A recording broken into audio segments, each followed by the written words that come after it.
গোটা সর্ষে বা সর্ষে ইলিশের সঙ্গে সরাসরি টক্কর দিতে পারে আজকে এমন একটি রেসিপি আপনাদের সঙ্গে শেয়ার করব, যেটা বানানোটা একদম ইজি, ঝটপট তৈরি হয়ে যায় আর খেতে হয় দুর্দান্ত। আজকে বানাবো সর্ষে বাটা, মানে বাটা মাছ দিয়ে সর্ষে। আসসালামু আলাইকুম, কেমন আছেন সবাই? বিনুর বিশ্বে আপনাদের সবাইকে জানাই স্বাগত।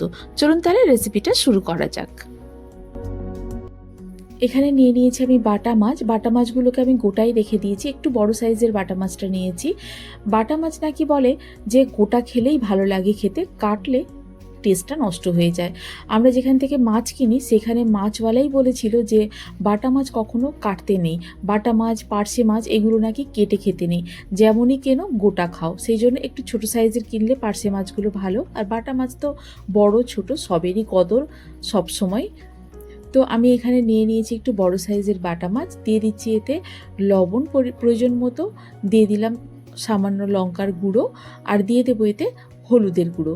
দিয়ে খুব ভালো করে মাখিয়ে কিছুক্ষণ রেখে দেবো। এবারে বাটা মশলাটাকে রেডি করে নেব। নিয়ে নিয়েছি এখানে সর্ষে, আমি সাদা সর্ষে দিচ্ছি এখানে, আপনারা যদি চান সাদা কালো দুটো মিক্স করে দিতে পারেন।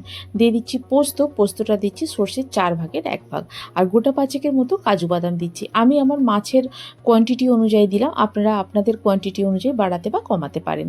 এই যে দেখুন বাটাটা হয়েছে, তবে খুব একটা মিহি করে বাটা হয়নি। এবারে দিয়ে দিচ্ছি এখানে কাঁচা লঙ্কা দুটো আর 1 চামচের মতো টক দই দিয়ে আবারও ভালো করে এটাকে পেস্ট বানিয়ে নিয়েছি। লঙ্কাটা আপনাদের টেস্ট অনুযায়ী আপনারা বাড়াতে বা কমাতে পারেন। এই যে খুব ভালো করে মিহি পেস্ট হয়ে গেছে। এবারে এটাকে ছেঁকে নিতে হবে। এটাকে ছেঁকে নিলে কি হবে, সর্ষের যে খোসাটা থাকে সেটা বাদ হয়ে যায়, যেটার জন্যই তরকারিটা তেতো হয়ে যায়।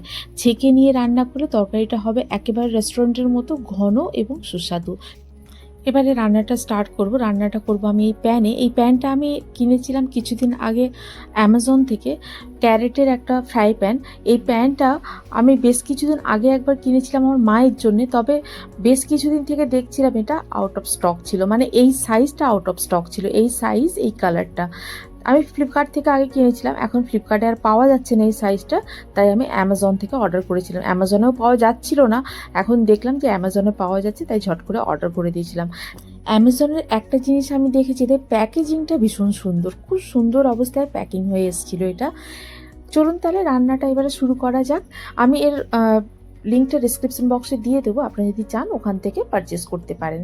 প্যানটা গরম হয়ে গেলে দিয়ে দেবো এতে সর্ষের তেল। রান্নাটা আজকে আমি সর্ষের তেলেই করব। দিয়ে দিচ্ছি এক এক করে মাছগুলোকে। মাছগুলো খুব বেশি ভাজা হবে না, হালকা করে ভাজা হবে, খুব কিন্তু কড়া ভাজা হবে না। এবারে উল্টে পাল্টে 2 পিঠ হালকা করে ভেজে তুলে নেব।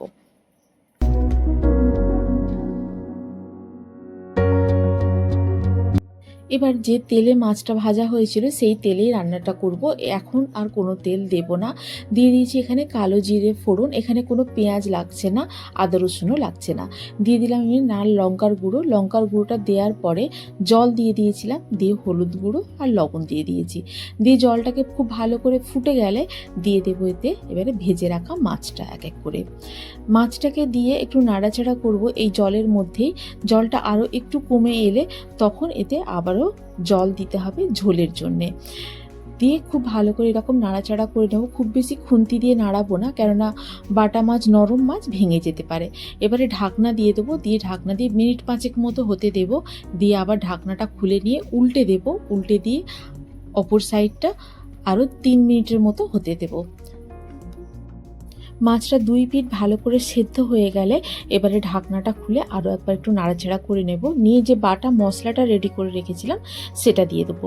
এর মধ্যে আছে কাজু আর পোস্ত, সর্ষে, টক দই, কাঁচা লঙ্কা দিয়ে বেটে রেখে দিয়েছিলাম। এটাকে দিয়ে আর একটু নাড়াচাড়া করে নেব, আর মাছটাকে আরেকবার উল্টে দেব। এবারে দিয়ে দেব এর ওপরে কাঁচা লঙ্কা, আর দিয়ে দেবো সামান্য করে সর্ষের তেল। সর্ষের তেলটা দিয়ে গ্যাসের ফ্লেমটা অফ করে দেবো, আর ঢাকনা দিয়ে রেখে দেবো কিছুক্ষণ। এই যে আমাদের সর্ষে বাটা বা বাটা মাছ দিয়ে সর্ষে একেবারে রেডি। সর্ষে বাটাটা দেওয়ার পরে আমি গ্যাসের ফ্লেমটা অফ করে দিয়েছিলাম, এই জন্যেই যে এতে কি হয়, সর্ষের যে ফ্লেভারটা থাকে সেটা ইনট্যাক্ট থাকে। আর সর্ষে বাটা দিয়ে যদি ফোটানো হয় তাহলে সর্ষের যে একটা ফ্লেভার থাকে সেটা নষ্ট হয়ে যায়। এরকমই ছোটো ছোটো টিপস অ্যান্ড ট্রিক্সের জন্য আপনাদের কিন্তু বিনুর বিশ্ব চ্যানেলটিকে সাবস্ক্রাইব করতে হবে। আর কিছুই নয়, এবারে গরম গরম ধোঁয়া ওঠা ভাত আর সর্ষে বাটা বা বাটা মাছ দিয়ে সর্ষে, আর কিছু দরকার লাগবে না, দুপুরের খাওয়া একেবারে জমে যাবে। আপনারাও ট্রাই করুন বাড়িতে, রেসিপিটি করে জানান আমাকে কেমন লাগলো। যদি ভালো লেগে থাকে তাহলে বন্ধুদের সঙ্গে শেয়ার করুন, আর যদি কোনো নতুন বন্ধু থেকে থাকেন তাহলে আমার চ্যানেলটিকে সাবস্ক্রাইব করে পাশে থাকার অনুরোধ রইল। আজ তাহলে এই পর্যন্তই, আবার দেখা হবে। ভালো থাকুন, সবাইকে ভালো রাখুন, আল্লাহ হাফিজ।